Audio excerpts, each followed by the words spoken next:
ஏன் உமா பேசாம பூமிக்காவை வேண்டான்னு சொல்லிட்டா என்ன? எப்படி ஈஸ்வரி? அந்த பொண்ணும் தாங்க மாட்டா, சரவணனும் தாங்க மாட்டான். என்ன செய்யறதுன்னு எனக்கு தெரியல. சரி, அதான் சாமியே தட்சிணாமூர்த்திக்கு விளக்கு போட்டா நல்லது நடக்கும்னு சொல்றாருல்ல. அந்த நம்பிக்கைய மனசுல வச்சுக்கிட்டு நம்ம தைரியமா போலாம் உமா, வா. நன்றிங்க. ஜோசியத்துல பொய்யே சொல்ல மாட்டீங்கன்னு நம்பிதான் உங்ககிட்ட வந்தேன். இந்த ஒரு தடவை மட்டும் நீங்க சொல்றது பொய்யா இருந்துடக்கூடாதான்னு வேண்டிக்கிறேன். இந்த மாதிரி கெட்ட பலனை சொல்றப்போ நான் சொல்றது பொய்யாயிட கூடாதான்னு நானும் வேண்டிக்கிறேன். சாமியை கும்பிடுங்க, நல்லது நடக்கணும்னு வேண்டிக்கிங்க. போயிட்டு வாங்க.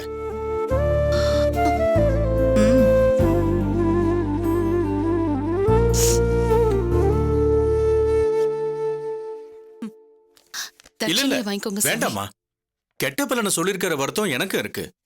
தட்சணை கொடுக்காம கேட்கிற ஜோசியம் பொய்யா போயிடும்னு சொல்லுவாங்க. அந்த நம்பிக்கையிலேயாவது இது நடக்காம போகட்டும். பணம் வேண்டாம், கிளம்புங்கம்மா. நாங்க வரோம் சாமி. வாங்க. வரோம் சாமி.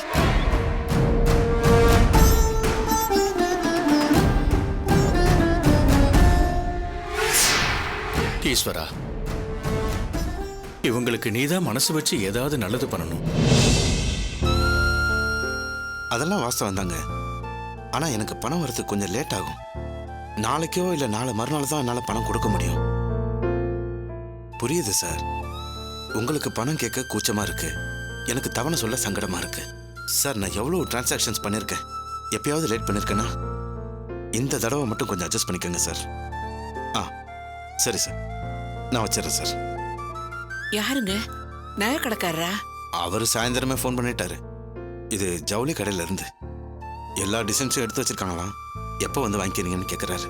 பணம் கையில் இல்லாமல் எப்படி அங்கே போக முடியும் சார்? வாங்க வாங்க. வணக்கம் சார். மல்லிகா, இவர் தான் நம்ம கல்யாண சமையல் கான்ட்ராக்டர். வாங்க. வணக்கம். காஃபி சாப்பிட்றீங்களா? இல்லம்மா, வேண்டாமா. சாருக்கு ஃபோன் பண்ணேன், சார் எடுக்கல. ஒரு விஷயம் பேசிட்டு போலான்னு வந்தேன். மளிகை ஜாமான் இப்பயே வாங்கிட்டோம்னா நாங்க கொஞ்சம் பதட்டெல்லாம் வேலை செய்யலாம். சொன்ன இடத்துல இருந்து பணம் வரலங்க. இன்னும் 2 நாள்ல வந்துடும். வந்த உடனே கொடுத்துட்றேன் சார். நாள் ரொம்ப நெருங்கி வந்துட்டு இருக்கு சார், அதை கொஞ்சம் மனசுல வச்சுக்கோங்க. நான் வரேன் சார். சரிங்க.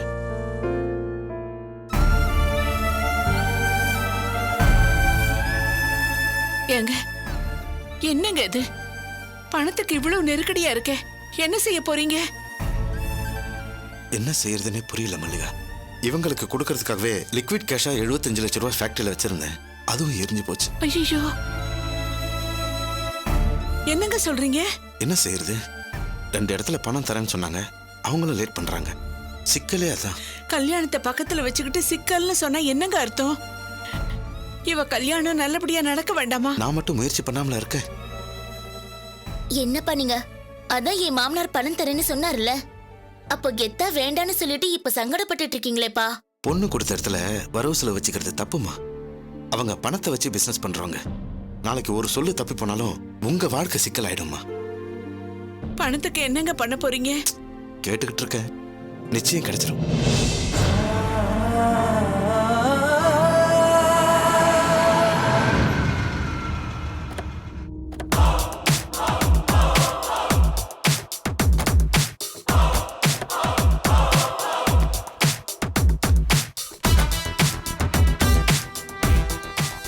போப்பா.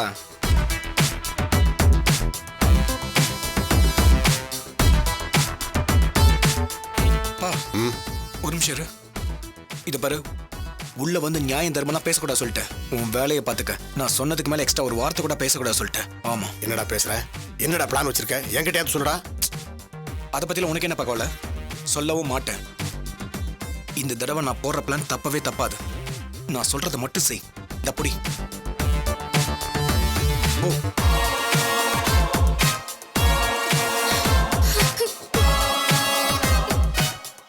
உள்ள வரலாமாங்க?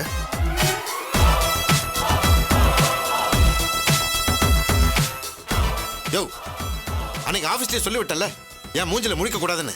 இங்க எதுக்கே வந்தீங்க? போங்க வெளியே. நீங்க எங்களை திட்டலாம், அசிங்கப்படுத்தலாம்.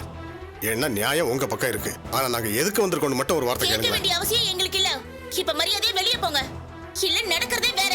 டேய் மானம் கெட்டவனே, வாங்கி கட்டிக்கிட்டதெல்லாம் போதாதா? அவந்திகா, நான் பழைய சதீஷா இங்க வரல. நல்லவனா திருந்தி வந்திருக்கேன். தயவு செஞ்சு புரிஞ்சுக்குங்க. எதையா புரிஞ்சுக்கணும்? என் பொண்ணை கடத்தி கெடுக்க முயற்சி பண்ணி அதையா, இல்ல என் புருஷனை கத்தியால குத்தி கொலை பண்ண முயற்சி பண்ணி அதையா? மரியாதையா இங்க இருந்து போயிடுங்க, இல்ல நாங்கெல்லாம் சேர்ந்து உங்களை என்ன பண்ணுவோம்னு தெரியாது. ஆமாம்மா, நாங்க எல்லா கெடுதலையும் செஞ்சோம், இல்லைன்னு சொல்லல.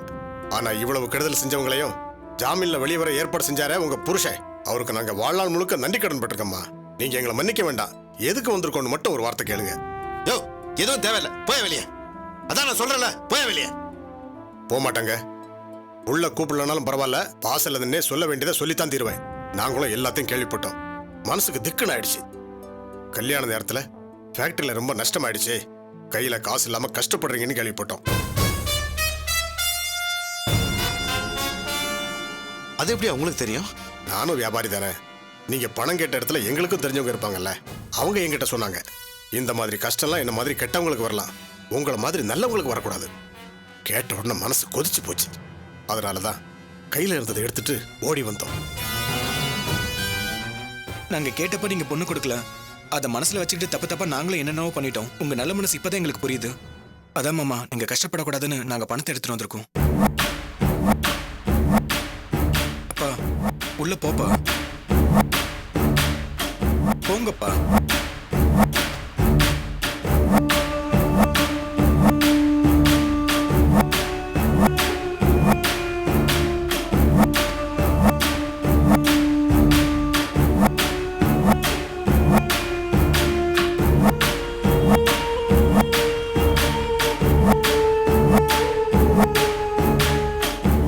நாங்க கெட்டவங்க தான், ஆனா இந்த பணம் கெட்ட பணம் இல்ல. பிசினஸ்ல நேர்மையா சம்பாதிச்சது. இதுல 2.5 கோடி இருக்கு. கல்யாணத்துக்கு நீங்க யாருக்கிட்டையும் கையேந்தி நிக்க வேண்டாம். இதை வச்சு ஜாம்னு கல்யாணத்தை நடத்துங்க. ஹலோ, யாருக்கு வேணும் உன் பணம்? எதுவும் தேவையில்ல, மரியாதையா உன் பணத்தை எடுத்துட்டு கிளம்பு. தப்புமா. சுத்தி முத்தி எப்படி பார்த்தாலும் நாங்களும் உங்க சொந்தம் தான். அவசரத்துக்குன்னு உங்க அப்பா பணம் கேட்கிற இடம்லாம் எப்படிப்பட்ட இடம் தெரியுமா? 5 லட்சத்தை கொடுத்துட்டு சொத்தை எழுதி வாங்குற திருட்டு பசங்க. அவங்க கிட்ட இவர் சிக்கணுமா? மாமா, தயவு செஞ்சு எடுத்துக்கங்க மாமா. இது உங்க பணம் மாமா. யோ, அதான் தேவையில்லைன்னு சொல்றோம்ல, மரியாதையா எடுத்துட்டு கிளம்புங்க. அவந்திகா, கொஞ்சம் சும்மா இருப்பா. என்னப்பா இப்படி பேசுறீங்க? இவனுங்க பணம் நமக்கு எதுக்குப்பா? மாமா கிட்ட ஒரு வார்த்தை சொன்னா போதும், சொடக்கு போடுற நேரத்துல 2.5 கோடினா 5 கோடியை கொடுப்பாரு. ஏமா, நமக்குள்ள 1000 நடக்கலாம், ஆனா அவங்க சம்பந்தக்காரங்கம்மா. அவங்க கிட்ட போய் கையேந்துறது அசிங்கம் இல்ல? இன்னும் எதுக்கு மாமா யோசிச்சுக்கிட்டு இருக்கீங்க? எங்களுக்கு இந்த பணம் பெரிய விஷயமே இல்ல மாமா. எங்ககிட்ட இருக்கு, கொடுக்குறோம். தயவு செஞ்சு எடுத்துக்கங்க மாமா. ஆமா மச்சான், இதை நாங்க சும்மா கொடுத்ததா நினைக்க வேண்டாம், கடனா கொடுத்ததா நினைச்சுக்கங்க. வீட்டுல கல்யாணத்தை வச்சிருக்கீங்க, அதுல உங்களுக்கு எந்த பிரச்சனையும் வரக்கூடாதுன்னு தான் நாங்க எடுத்துட்டு வந்தோம்.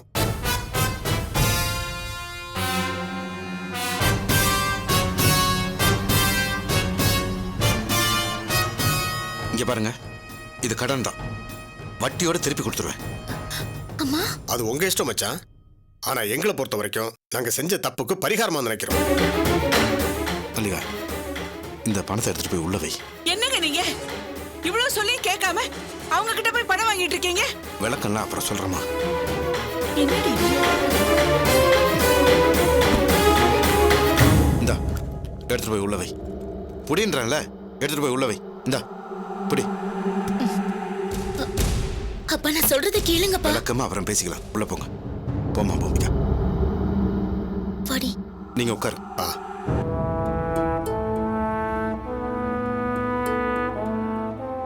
மல்லிகா, மல்லிகா, அவங்க குடிக்கிறதுக்கு ஏதாவது கொடு.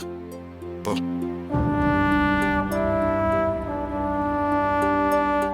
மாமா, ரெஸ்ட் ரூம் எங்க இருக்கு மாமா? ரெஸ்ட் ரூம் சரி, மேலே ஏன் ரூம்லயே இருக்கு. வா போலாம்.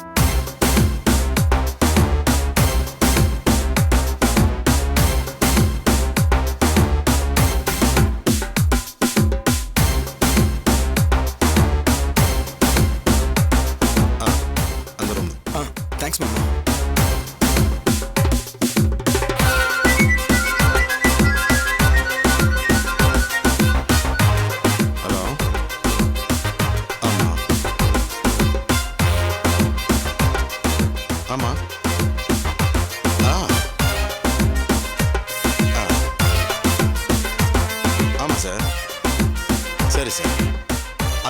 சார், அது ஒன்றும் பிரச்சனை இல்லை சார்.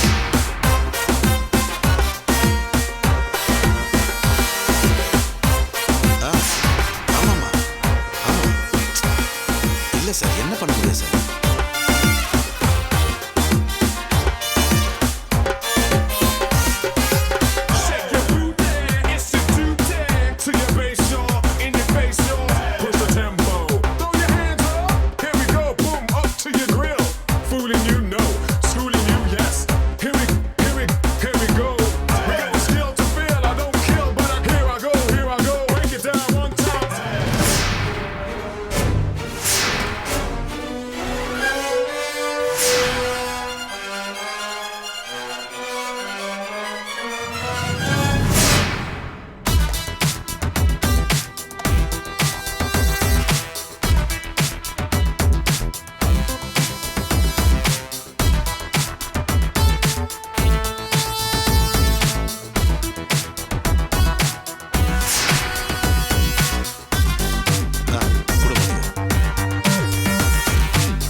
ரெஸ்ட் ரூம் போனா எங்க இன்னும் காணும்.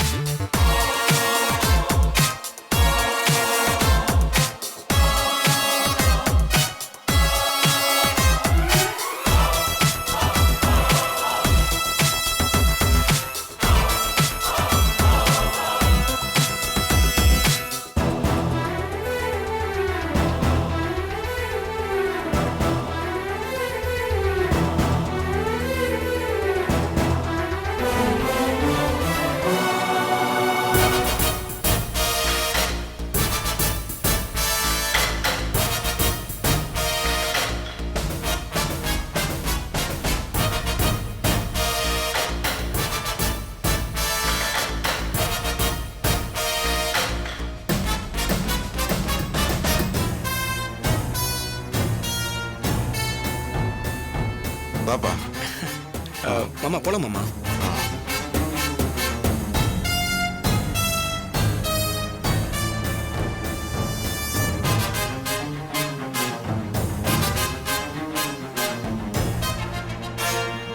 காஃபி எடுத்து. தேங்க்ஸ் அத்தை. அம்மா, நான் போய் குளிச்சிட்டு வந்துடுறேன். போ.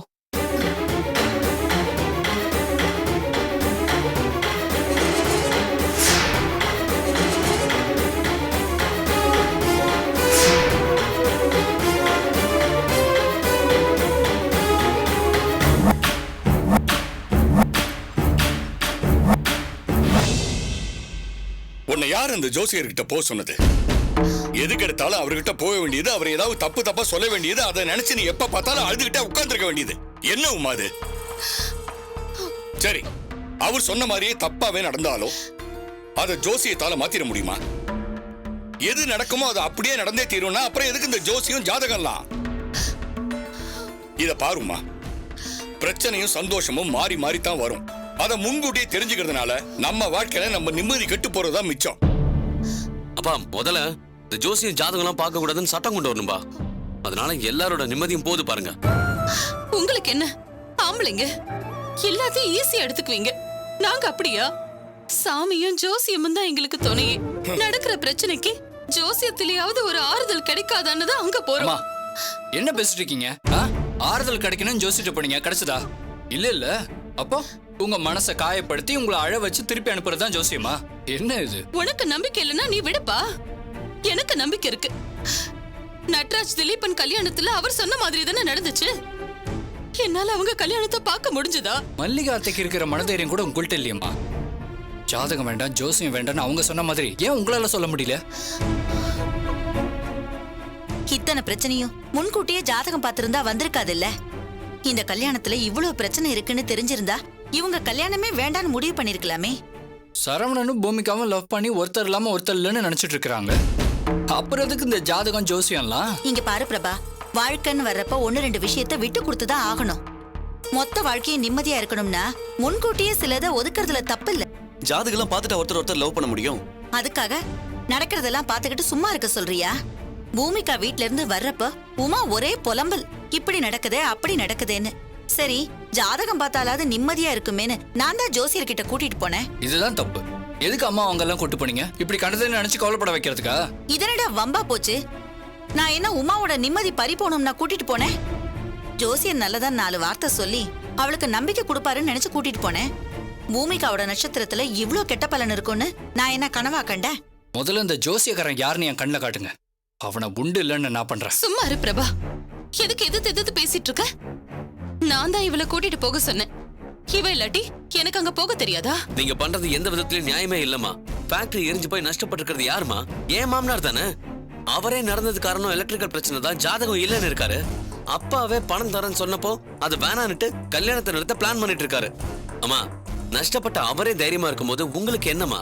என்ன நட்ராஜினி, இது என்னமோ பண நஷ்டம் மட்டும்தாங்கிற மாதிரி பேசிட்டு இருக்க? ஜோசியர் இந்த கல்யாணத்தினால ஒரு உயிர் பலி நடக்கும்னு சொல்லியிருக்காரு. யாருக்கு என்ன ஆகுமோ ஏதாகுமோன்னு நானே பதறி போயிருக்கேன். நீ என்னடானா பண நஷ்டத்தை பத்தி பேசிட்டு இருக்க? என்ன கொஞ்ச நாள்ல கல்யாணத்தை வச்சுட்டு பேசுற பேச்சாமா இது? என்ன பேசுற உமா? இப்ப அதுக்காக என்ன பண்றது? கல்யாணத்தை நிறுத்திடலாம்னு சொல்றியா? இவனோட ஆசையெல்லாம் குழி தோண்டி புதைக்க சொல்றியா? உமாவோட பயத்திலயும் நியாயம் இல்லாம இல்லன்னு. இந்த கல்யாணம் நடந்தா உயிர் பலி விழுன்னு ஜோசியர் சொல்லிருக்காருன்னு. அதை எப்படின்னு நம்ம சாதாரணமா எடுத்துக்க முடியும்? இத பாரு ஈஸ்வரி, இது நடந்துருமோன்னு பயந்துகிட்டு எதையுமே செய்யக்கூடாதுன்னு எனக்கு சொல்லி கொடுத்ததே உமாதான். சரவணன் பூமிகாவை கல்யாணம் பண்ணிக்கிட்டா அவளும் அவந்திகாவும் சேர்ந்துகிட்டு இந்த குடும்பத்தையே பிரிச்சிருவாங்கன்னு நான் தான் பயந்தேன். அதுக்காக சரவணனை வச்சு ஒரு டிராமாவே போட்டேன். கல்யாணத்தை நிறுத்தறதுக்கு ஒரு கேவலமான முயற்சி பண்ணேன். அப்படிலாம் பயப்படக்கூடாது, பாசிட்டிவா இருக்கணும்னு சொல்லி என்ன மாத்தினதே உமாதான். இப்போ இவளே ஒரு நடக்காத விஷயத்த நடந்துருமோன்னு நினைச்சு பயப்படுறா. இது எந்த விதத்துல நியாயம்? ஜோசியர் சொன்ன மாதிரி ஏற்கனவே நடந்திருக்கே. அப்புறம் எப்படிங்க நான் நம்பாம இருக்க முடியும்? அவர் சொன்ன மாதிரி திலீபன் நட்ராஜ் கல்யாணத்தை நான் என் கண்ணால பார்க்க முடியலையே. அப்போ இந்த கல்யாணத்திலேயே அவர் சொன்ன மாதிரி நடக்குதுன்னு செய்யும். இது தேவையில்லாத பயம். நடராஜோட கல்யாணத்துல ராஜாராம் வெட்டுவேன் குத்துவேன்னு அலைஞ்சுகிட்டு இருந்தாரு. அப்ப நீ பயந்ததுல ஒரு நியாயம் இருந்துச்சு. ஆனா இப்போ அப்படி இல்லையே. அவங்க குடும்பத்தோட நமக்கு ஒரு நல்ல சந்தோஷமான ரிலேஷன்ஷிப் இருக்கு. ஃபேக்டரியில அவ்வளவு பெரிய நஷ்டம் வந்தோம், கல்யாணத்தை சிறப்பா நடத்துவேன்னு ஸ்போர்ட்டிவா பேசிட்டு இருக்காரு. இப்போ எந்த பிரச்சனையும் வராத நிலைமையில நீ இப்படி பயப்படுறது எந்த விதத்துல நியாயம்? இத பாருமா, நீ ஜாதகத்துல வச்சிருக்கிற நம்பிக்கையில பாதி நம்பிக்கைய என் மேலையும் பிள்ளைங்க மேலையும் வை. இந்த கல்யாணத்தை நாங்க எல்லாரும் நல்லபடியா நடத்துவோம். எங்களை நம்பு. ஆமா உமா, அண்ணன் சொல்றத கேளு. நீ எதுக்கும் கவலைப்படாத. என்ன கண்ணை மூடுனா யாரு உசுர் போகுமோ என்னமோன்னு எனக்கு படபடன்னு வருது. அத்தை, அம்மாவை எதையாவது சொல்லி தேத்துங்கன்னா திருப்பி திருப்பி பழசைய பேசிட்டு இருக்கீங்க. எனக்கு என்ன தெரியும்? நான் என்ன பிரபா உன்ன மாதிரி படிச்சவளா? மனசுல ஏதோ தோணுச்சு சொன்னேன். எல்லாம் நல்லபடியா நடந்தா எனக்கு ரொம்ப சந்தோஷம்தான். உமா, இன்னும் 4-5 நாள்ல கல்யாணம். ஊர்ல எல்லாருக்கும் பத்திரிக்கை கொடுத்தாச்சு, எல்லா ஏற்பாடுகளும் பண்ணியாச்சு. இது எல்லாத்தையும் விட பிள்ளைங்க மனசுல ஆசையும் வளர்த்தாச்சு. இந்த நேரத்துல நீ இப்படி பேசுறது சரியா? யோசிச்சு பார். இத பார், இந்த வீட்டுல 5 ஆம்பளைங்க இருக்கும். இடியே விழுந்தாலும் நாங்க எல்லாரும் ஒன்னா சேர்ந்து இந்த கல்யாணத்தை நடத்திட மாட்டோமா உமா? மா, ஆமாமா, அப்பா இருக்காரு, ராஜாராம் மாமா இருக்காரு, கூட சப்போர்ட்டுக்கு நாங்க எல்லாருமே இருக்கோம். எங்களை மீறி எதுவும் நடக்காதுமா. தப்பா எதுவும் நடக்க விட மாட்டோம். தயவு செஞ்சு எங்களை நம்புங்க. எனக்கு எல்லாம் புரியுது நட்ராஜ், நீங்க எல்லாரும் இருக்கீங்க தான். ஆனா அதையும் தாண்டி மனசுக்குள்ள ஒரு பயம் இருந்துகிட்டே இருக்கு. என் மனசை மாத்திக்க நான் முயற்சி பண்றேங்க. முயற்சி பண்றது இல்ல உமா, நீ மாத்திக்கிட்டே ஆகணும். இத பார், இந்த கல்யாணம் நல்லபடியா நடக்கும், நடத்தி காட்டுவோம். நீ கண்ணால பாப்ப, அதுக்கு நான் கேரண்டி. போதுமா? மா, நீங்க கொஞ்சம் தைரியமா இருங்கம்மா, நாங்கெல்லாம் இருக்கோம்ல. டேய் சரவணா, அம்மா பேசுனது எதையும் நினைச்சு மனசுல போட்டு குழப்பிக்காத. நான் ஒன்னும் குழப்பிக்கலப்பா. Very good. சரி, நான் என் ஃப்ரெண்ட்ஸ் 4-5 பேருக்கு இன்விடேஷன் கொடுக்கணும், போய் கொடுத்துட்டு வந்துடுறேன். இங்க இருக்கிற வேலையெல்லாம் நீங்க பாத்துங்க. சரிப்பா. என்ன, போயிட்டு வரட்டுமா? சரியா? ஈஸ்வரி பாத்துக்கமா. சரிண்ணே.